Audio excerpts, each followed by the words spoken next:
નમસ્કાર મિત્રો, આજે તમે ગુજરાતમાં કઈ ચૂંટણી તાલુકા પંચાયત, જિલ્લા પંચાયત, નગરપાલિકા, મહાનગરપાલિકાની ચૂંટણી થઈ રહી છે તો આપણે કયા પક્ષને મત આપવો છે એ આપણો અધિકાર છે અને દરેક જણને ખબર છે.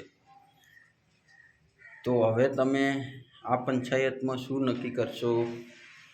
સરકાર તો ના બની શકે તો શું નક્કી કરશો? તમને ચોક્કસથી હું કહી દઉં, આજે આ વિડીયોના માધ્યમથી તમારે પક્ષ નક્કી નથી કરવાનો અને તમારે કરવાનું છે એ ભાજપ, કોંગ્રેસ, આમ આદમી પાર્ટી, અન્ય પાર્ટી કોઈ પણ હશે, માણસ સિલેક્ટ કરવાનો છે. તમારે માણસ એવો સિલેક્ટ કરો, એવો નેતા સિલેક્ટ કરો કે જે આપણું બધાનું કામ સારી રીતે કરી શકે, સારી રીતે એકદમ કામ કરી શકે અને બધાને સમસ્યા, આપણે પંચાયતની સમસ્યા હોય મોટે ભાગે બધી, આ જે ચૂંટણી છે એ મહત્ત્વનો રોલ નિભાવે છે. જે પણ તમને ખબર હશે, જે પણ સમસ્યા આપણી નાની મોટી કંઈ પણ સમસ્યા થાય છે તો આ ચૂંટણીનો મોટો રોલ છે અને એ નેતાનો મોટો રોલ છે આપણી મદદ કરવા માટે.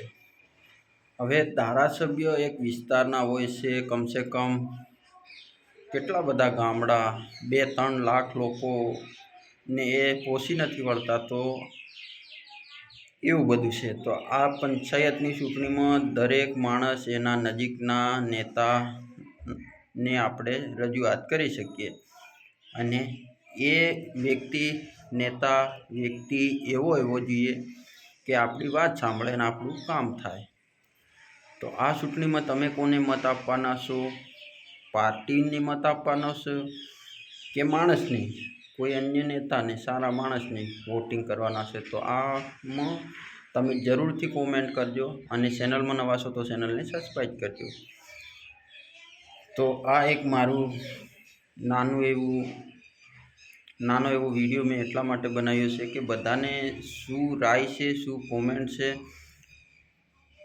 પાર્ટીઓ અન્ય છે, લગભગ ગુજરાતની અંદર 3 પાર્ટીઓ તો છે જ નથી, 2-3 ફોર્મો તો એક્સ્ટ્રા ભરવાના છે અપક્ષમાં. પછી હવે તમારે માણસ સિલેક્ટ કરવાનો છે. કયો નેતા સાહેબ બીજેપીનો હશે તોય સારો હશે તો એમને છૂટવાનો અધિકાર આપણો છે, કોંગ્રેસનો હશે, આમ આદમી પાર્ટીનો, અન્યનો હશે, વિપક્ષમાં હશે, તોય માણસ સારો, નીતિ સારી હોવી જોઈએ એવાને આપણે છૂટવાનો છે. તો તમારી શું રાય છે અને શું છે મનમાં એ જરૂર કોમેન્ટ કરજો.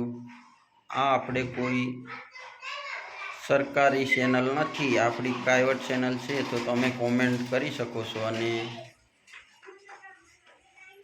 જે પણ તમારું મન હશે એ તમે જરૂરથી રજૂ કરી શકો છો. તો બસ, નમસ્કાર. આવા જ વિડીયો હું બનાવું છું મારી ચેનલમાં અને તમને કેવું લાગ્યું છે તો જરૂરમાં કોમેન્ટમાં લખજો અને ચેનલમાં નવા છો તો ચેનલને પ્લીઝ સબસ્ક્રાઈબ કરી લેજો અને એક લાઈક કરી દેજો, જેથી કરીને મને મોટિવેશન મળે અને હું આગળ પણ એવા વિડીયો બનાવીને લાવતો રહીશ.